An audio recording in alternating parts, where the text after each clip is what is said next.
We don't have time, so we like to be on time, and we're moving to the next speakers because we have a dynamic duo coming up, and their presentation has a very, very catchy title, and I like that very much, is How to Buy and Sell Freedom and Time, of course. Because this is what these two next speakers are going to talk about.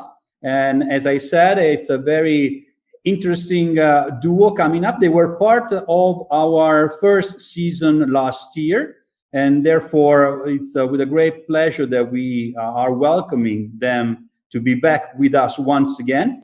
Tom Tate, they're both obviously from 2XU, the Executive Services, that's the name of the company. But Tom Tate has done almost every business imaginable, from print media to course creation to self-help growth and software, among others. Also, for a number of years, he would hop on the next flight to meet up with businessmen who needed his expertise and knowledge to help double their income, which is always very, very good. He now runs his business online with his entire team living and working in another country. So he is the digital entrepreneur.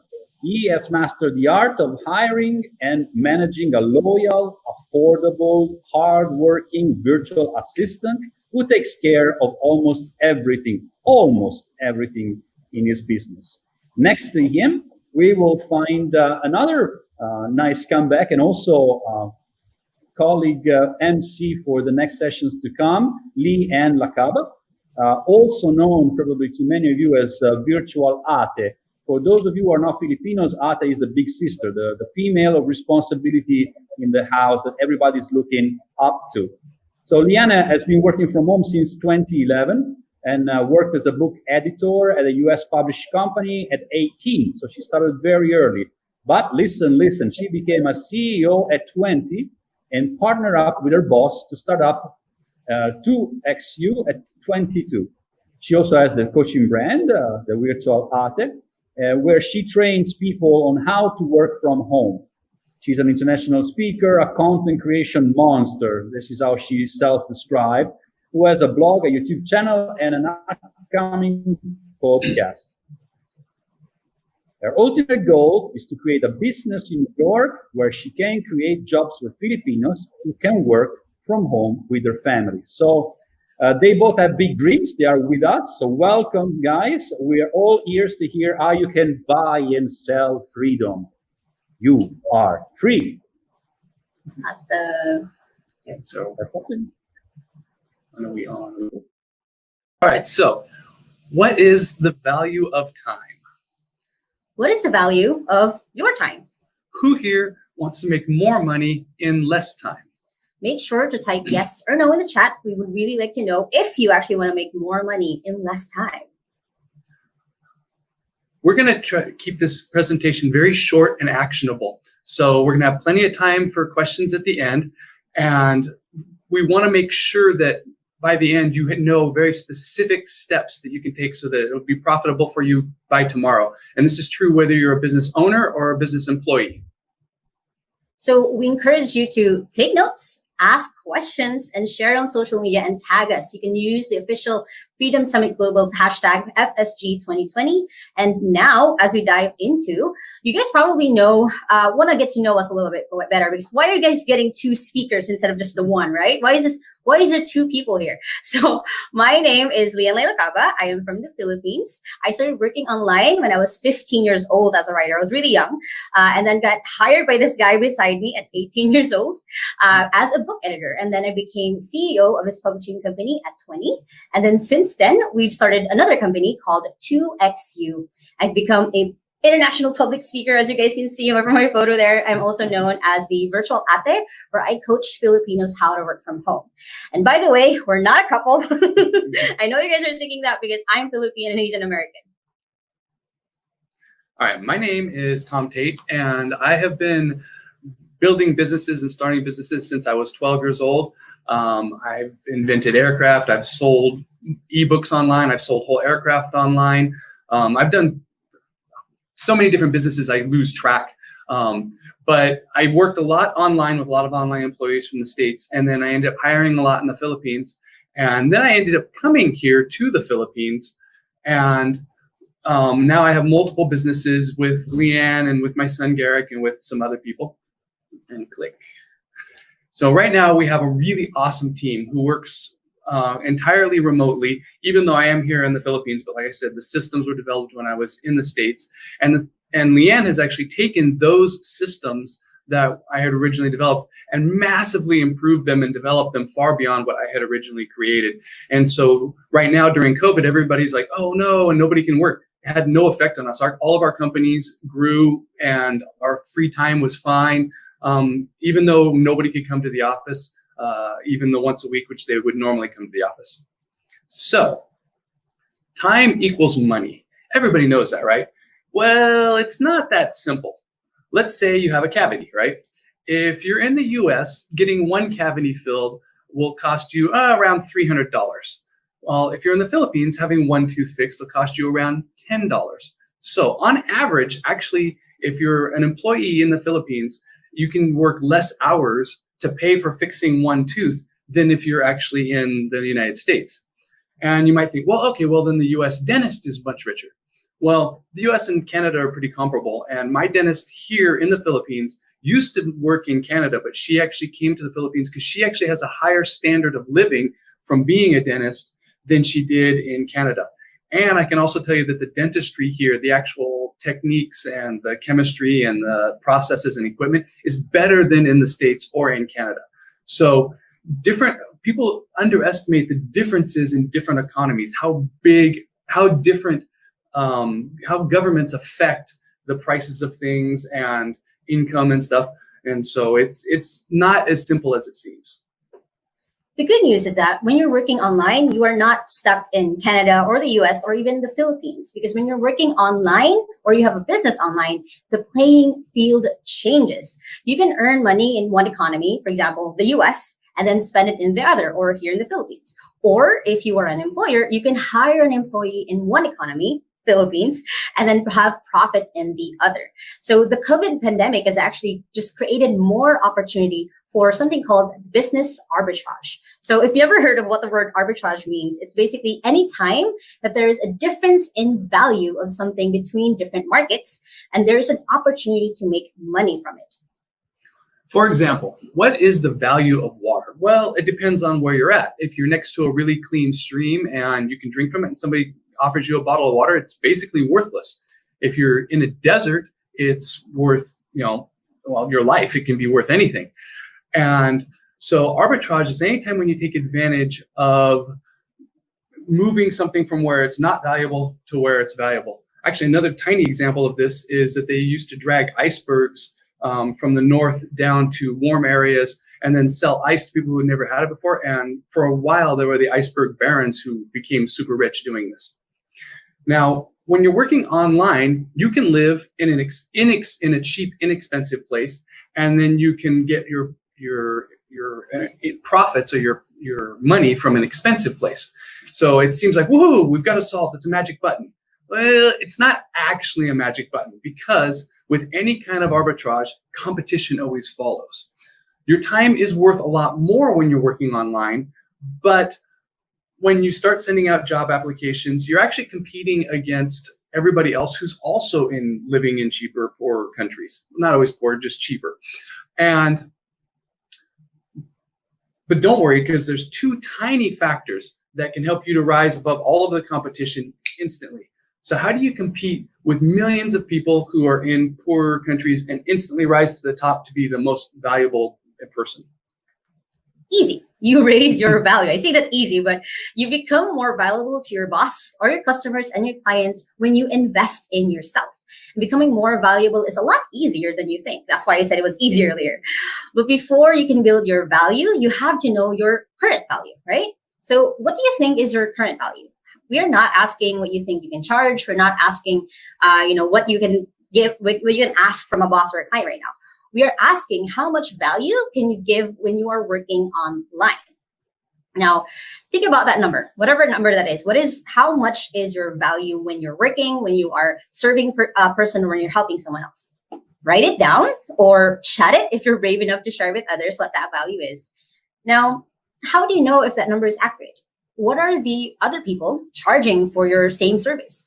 Are they actually getting paid that? How good are they at the service that you want to provide? Are they freelancers or full-time employees or someone who's doing it output-based?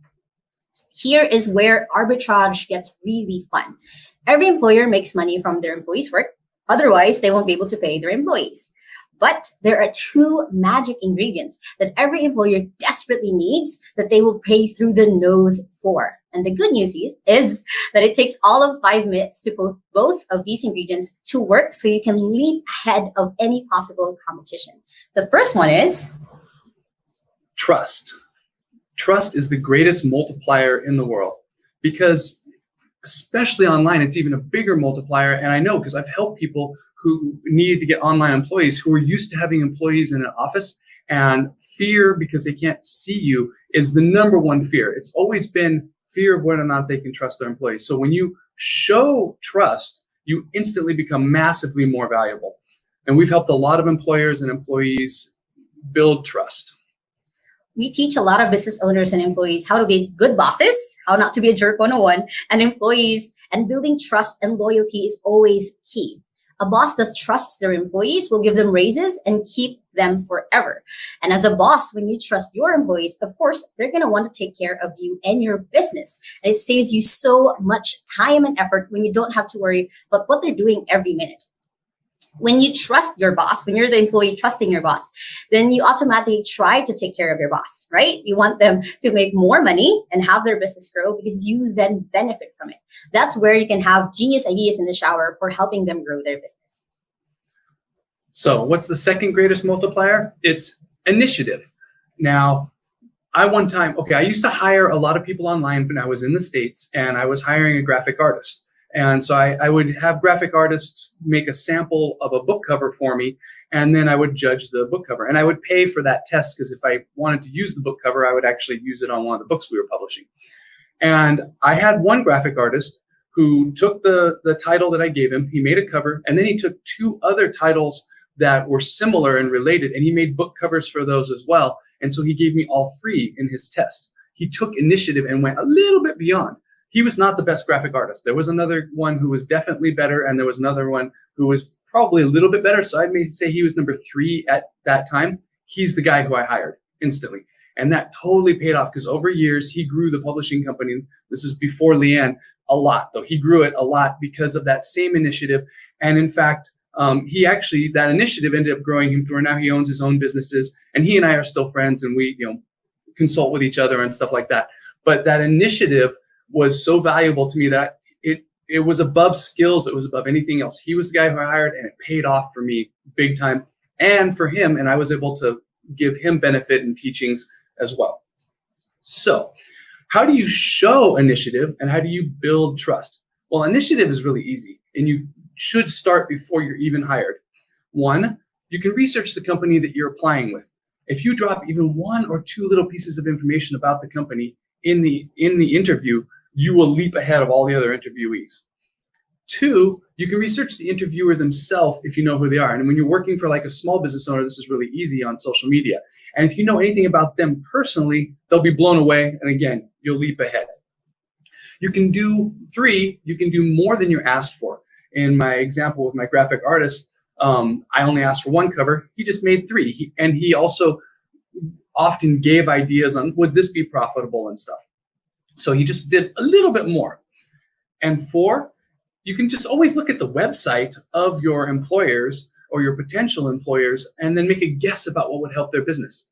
Even if you guess wrong and say something that would be dumb, they still appreciate that initiative, and they understand that you're not in the business yet, and so you don't know. So they'll still take that as initiative, and that will leap you ahead of all the other people, even people who technically have higher skills.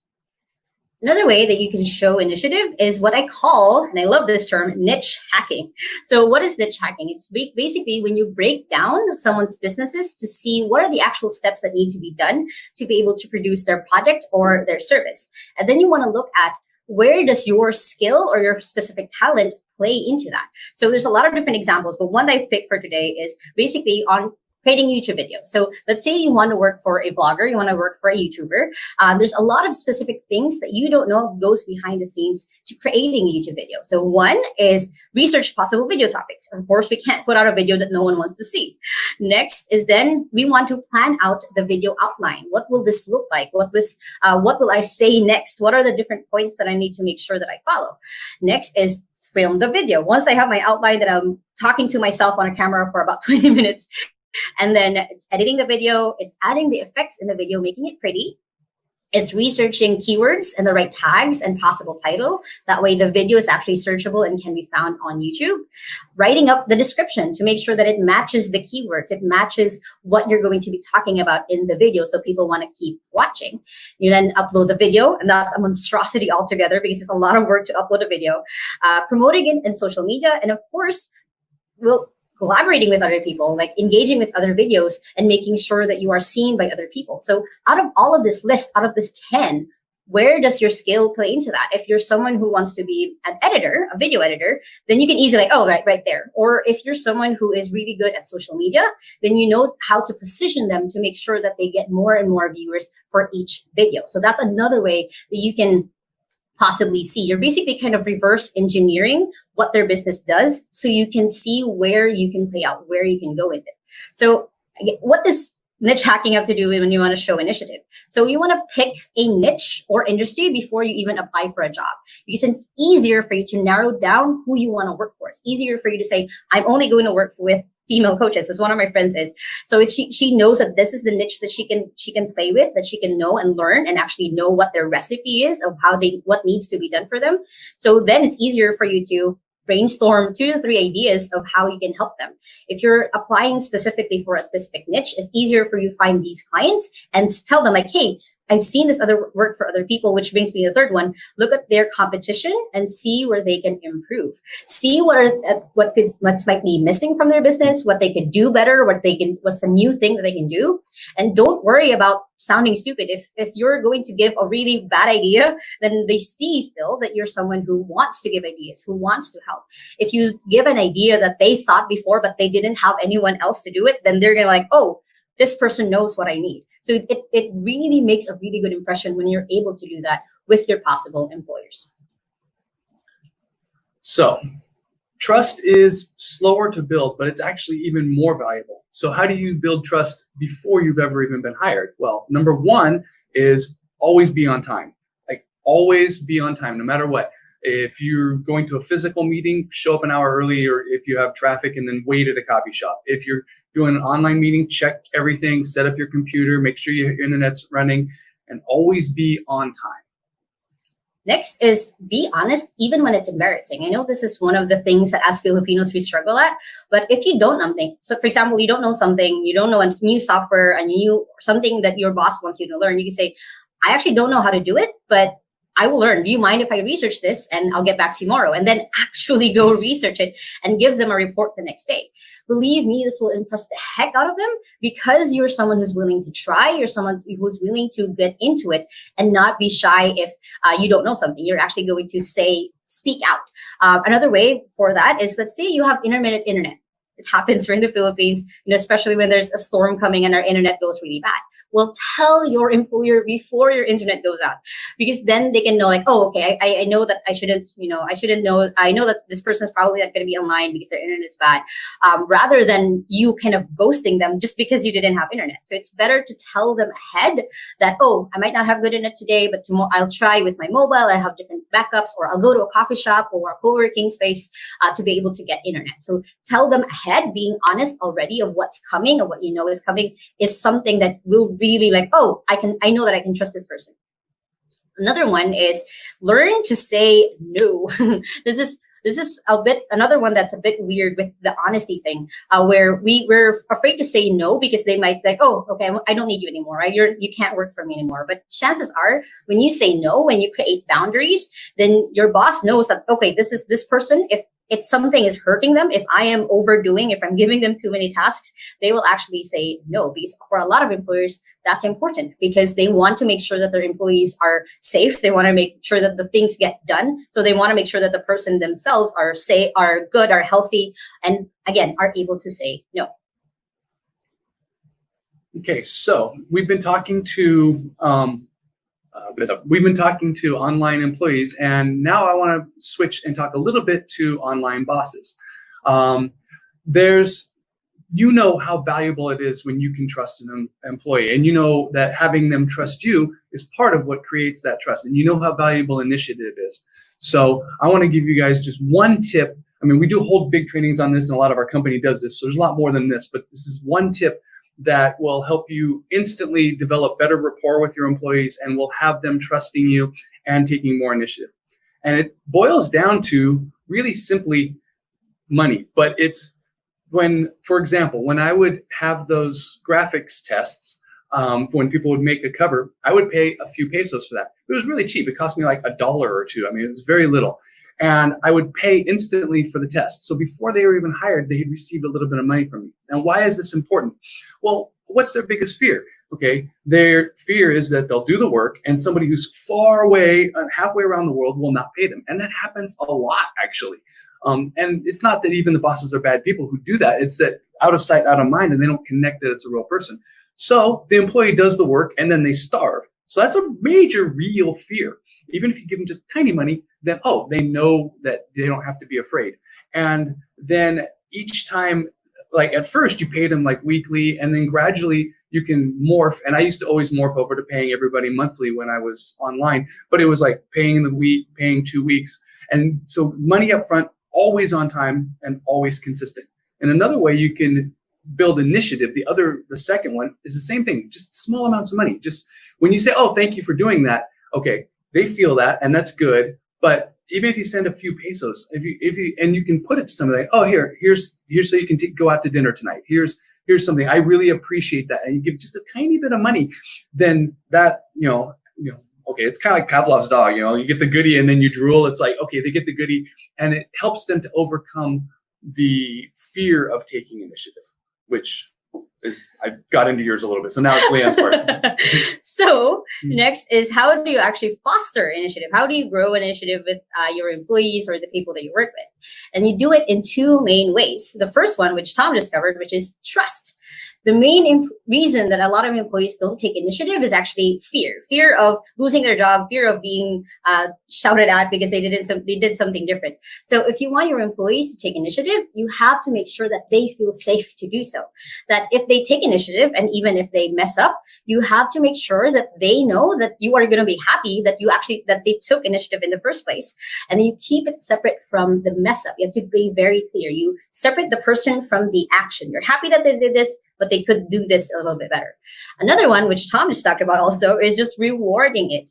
Anytime that they take initiative, thank them for it. And if it actually help you make money, then give them a little bit bonus. Just give them like, hey, thank you for this. You can buy coffee today, or you can go to a coffee shop today and work for me. So it's making them feel that it was a good thing that they took this step, that they were brave enough to take this step. In our company, we have several other systems to help employees learn how to properly take initiative. But if you start by realizing that 90% of the time, it's actually the main reason that they don't take initiative is not laziness, it's actually fear.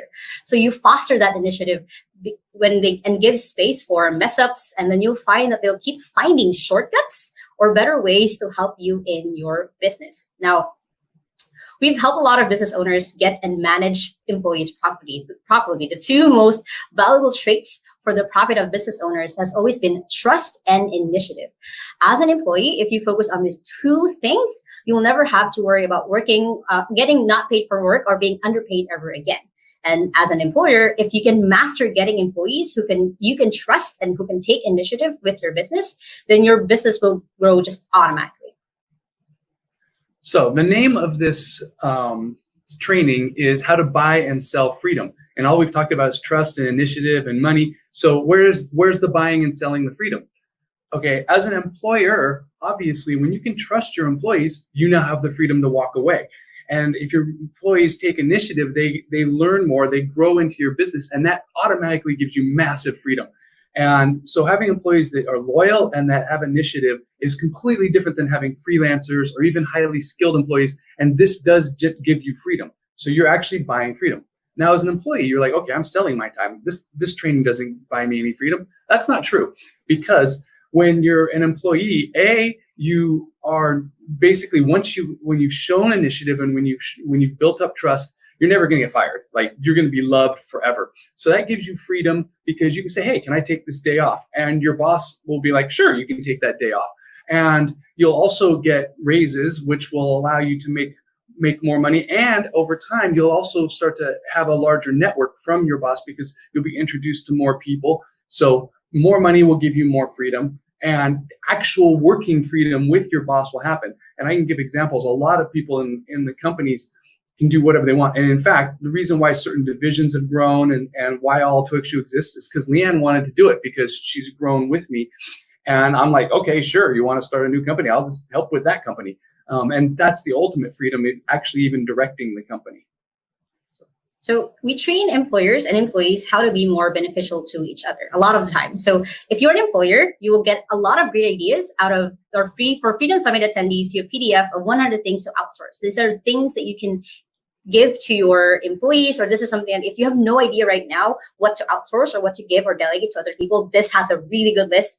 This is a very extensive list. And if you're an employee and you have no idea where to start, you have no idea what skill that you can bring online, then we have the 100 plus side gig skills. And this is all going to be available within Freedom Summit. So make sure that you guys grab this, because this is something that we've gone over so many research, so many different things. And of course, of our experience in the last couple of years, these 100 things, both sides, are going to help you just either have your business be better or have you started working online.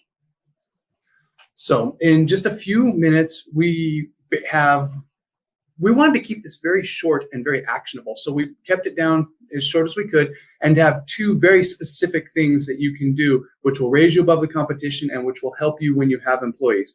So we hope we've given you guys an aha moment and something that you can actually do tomorrow that will make you either more profitable, to get a better job, to get a better employee.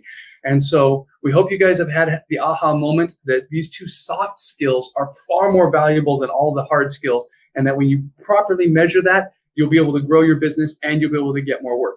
So at this point, we would like to go ahead and answer questions so that we can make sure that you're not mentally stuck on an action step. So, oh, that's a great idea, but how do I do this? So we purposely kept it short, and we're ready for questions because we want to help you guys out. Any questions? Yes, there are questions coming from the different groups where we are going live, and you guys have lots of compliments as well. They liked your style, so I'd like to extend that. There's a question from Jennifer, and in the opening, my opening statement, Jennifer appreciated the fact that she needs more time in her work. And the question that comes from her is, what if I am too busy as an entrepreneur, as a digital entrepreneur, to hire somebody to help me out? What do I do? We get that question a lot. And actually, that's a common thing because you're making more money and you're busier and busier and busier, and then you have no space left to hire anybody. You have two major options. One is you can hire our company and we can do it for you. And if you're making enough money, that's valuable. Two, below that, if you're not quite that profitable, you have to basically do a little bit of priority juggling, because this is what will buy you freedom. But let's say you're at 100% capacity. Well, you just need to reduce to 10% and then use that extra 10% to start taking the steps. So right off the bat, you create a file and then you can walk away because it only takes, like this is my hiring employee file. And you just make notes. It could be paper or anything. And then, oh yeah, you have another day or another time off during coffee and you write down a couple more notes and you just slowly build it. I had a really good mentor of mine. His name's Ed Dale. He told me, listen, you should always hire before you're ready, because otherwise you'll always run into that problem of being overwhelmed. And it's a common problem, and it is a dead end road. You can't grow to being a true business owner because you're still working in it. It's like E-Myth. You're actually essentially a locked in employee in your own business forever, and you don't actually have freedom. So this is the only way of getting freedom, but it's important and not urgent. So you have to go ahead and just cut a little bit out and make room to start taking steps, or hire us. Either way. Yeah, there is a direct question to Leanne from Diane. Diane must be very young, and she was very impressed by the fact that you started very young, but she is afraid that she has not the skills or she's uncertain of what to do on how to start to work online. So how do I start working online if I'm unsure about myself? Okay, so I have a full 10-step process with this because I do coach Filipinos how to do this. But basically, the way that you start is look at what you like. Look at the things that you are enjoying right now. If you're someone who's binging a lot of YouTube content for games, or you're someone who's already reading a lot of really good books, then that's something you can get started when it comes to working online. You can check out the PDF, the 100 Skills PDF, or you can already see what are things that you like doing even for fun. If you're someone who, and my awesome assistant is probably watching this, when I asked her this question, what do you like to do for fun? She said, video editing. I'm like, awesome, I need that. So you start already with what are things that you're naturally kind of inclined to do, what are things that you already are addicted to doing. So for example, with the if you like reading books, you might be someone who could be a book editor. That's how I got started when I started working with Tom. I became a professional bookworm. So start with what you like already, like make a list of what are your hobbies, what are the skills that you have. If you're someone in school who automatically gets to become a group leader, you're automatically, oh, this is our group leader. Then that's a skill that you can bring into. That's something that you can harness. That's something you can work on. If you're someone who is creative, you're the one who creates the posters for the group, or you're someone who likes to write, that's where you can get started. You can keep honing that skill and to the point where you're a little bit just enough confident to start applying and getting a job online. All right. There is a question from Jim, who is an entrepreneur, and I guess it's a question for Tom. And what if an online employee of mine isn't skilled but has a good personality? Should I keep working with this person or not? Absolutely. In the long run, you'll only get freedom from growing people.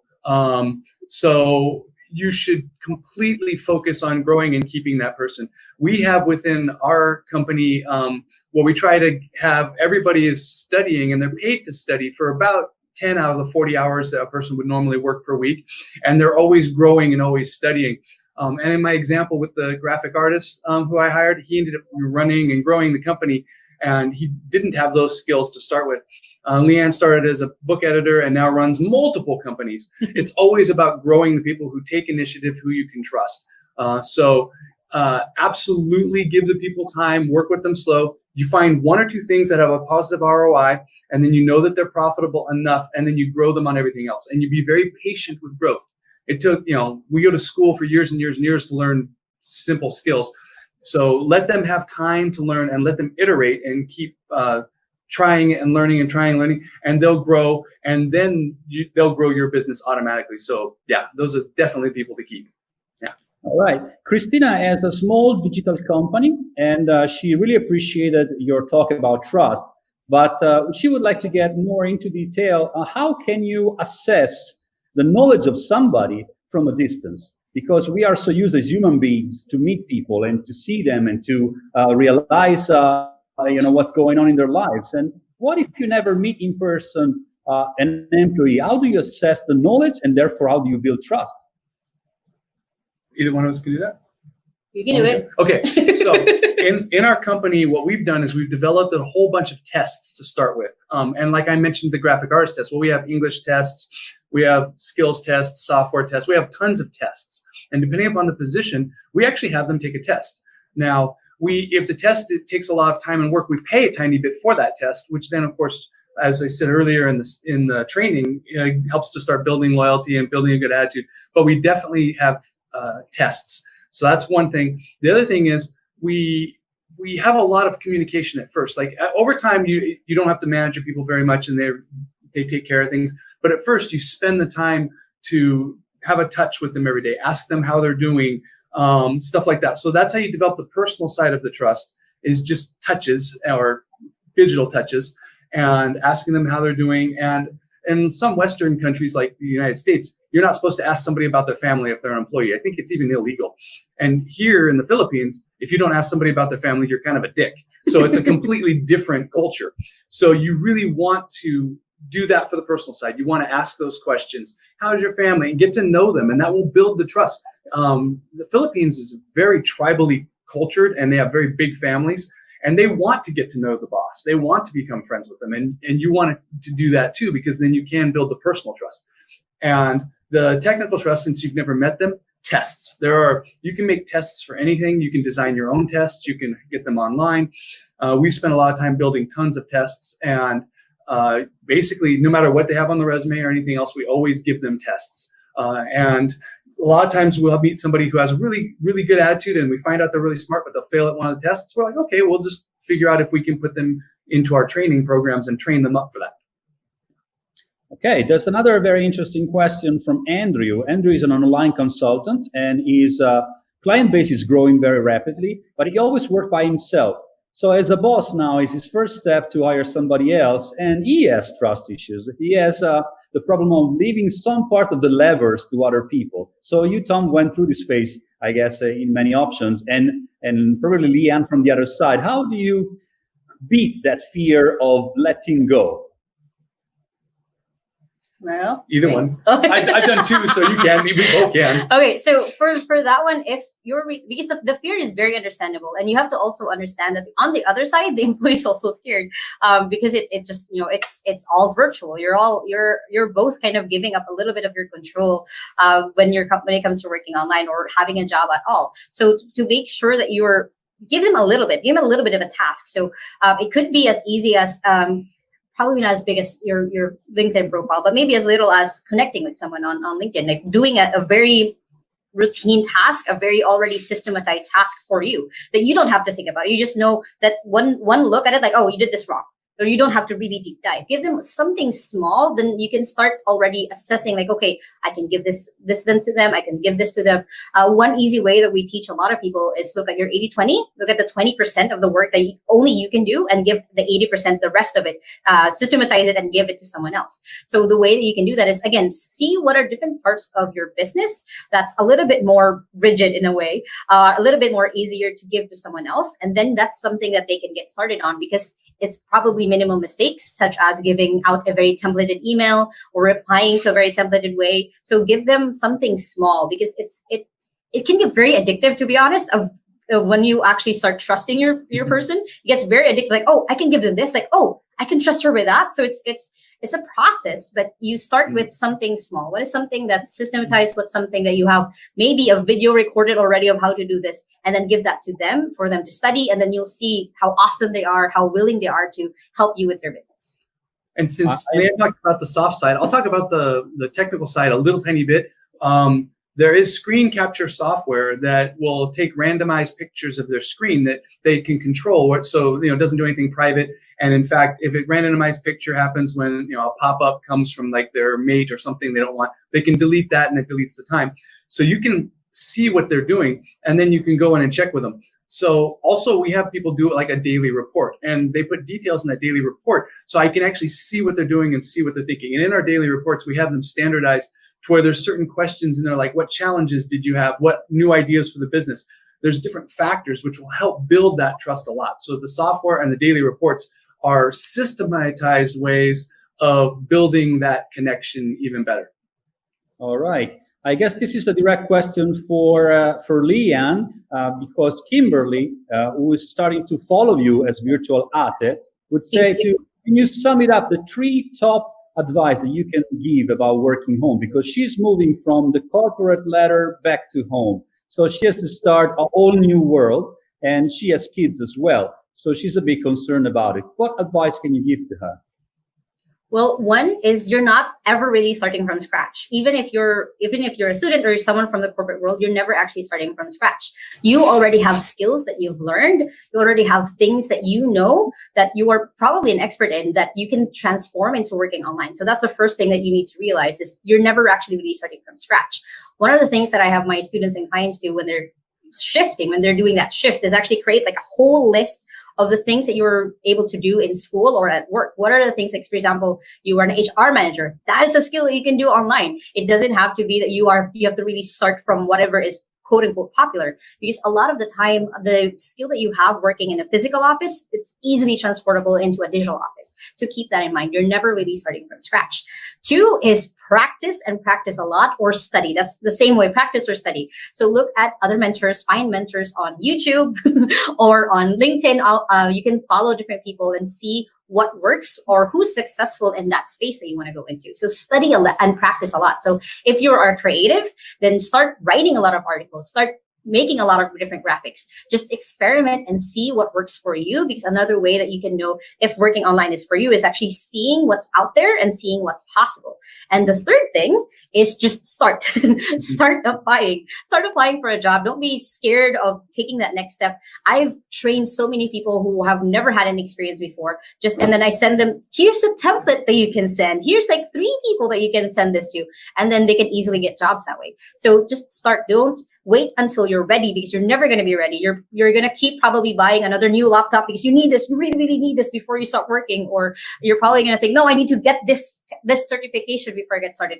Probably not. You can probably just get started with the skills and the personality that you have, as long as you're willing to keep growing. And I'll make a couple comments on certifications. We ignore all of that. Like, we don't care about any of that. We care much more about attitude and skills. Like, we don't even care if they've been to college or not or anything else. Also, because we're trying to make things specific. I know there's delays in the questions and there's a little delay on the video. If we have time, if you put in what you did when you were in the corporate world, we might be able to give a little bit more specificity to that example if there's time. I don't know how much time we'll have with questions, but I'd offer that if we can. Or just contact me too. Yeah, or just we have two more minutes to go, and we have another question. Never mind, we don't have time. Yeah. Michael is also an entrepreneur, and he is admiring you, Tom, for the level of trust that you have in other people. Trust is coming back again and again. Is there a strong alarm in a prospective employee that makes you think this person is not somebody that I want to work with? Oh, yeah. I have a couple in the last couple of years. Yeah. If somebody is late, if somebody won't take, if somebody tries to hide if they do something wrong, because nobody's perfect. Everybody makes mistakes. You can't help it. If they did everything that you would do perfectly the way you would do it, then they would be a clone of you and they would have their own business. So they're going to make little mistakes.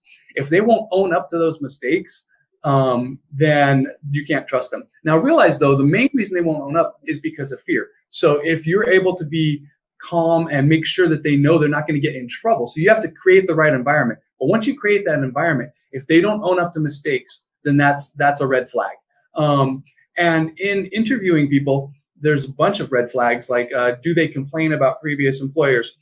Do they take self-responsibility? Mm-hmm. Self-responsibility is pretty much the biggest factor that they have internally to whether or not you can trust them.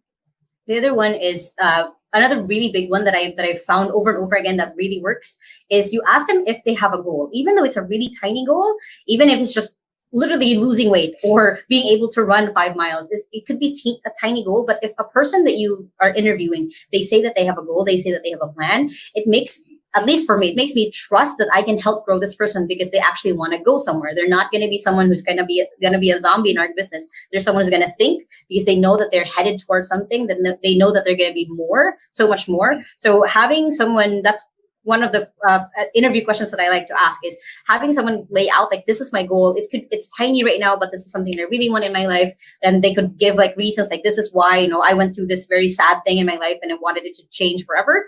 Then for me, I can trust that person. Like, okay, this person sees the world and this is someone that I could grow eventually, even though they're starting from nothing or starting from just really, really no experience or really new in it.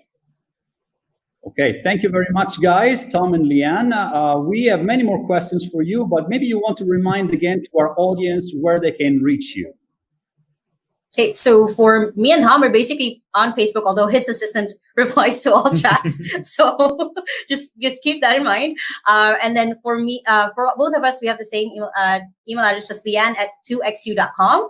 That should be fine. And then I see Tom's stream, tom@blvnp.com. So those are both our email addresses, and you guys can find us there at any time. You can also connect on LinkedIn also. That's another place that we're also kind of more active on. So yeah. So thank you very much, guys, for your presentation, and we'll see you soon again. Thank you. Thank you. See you soon. Bye.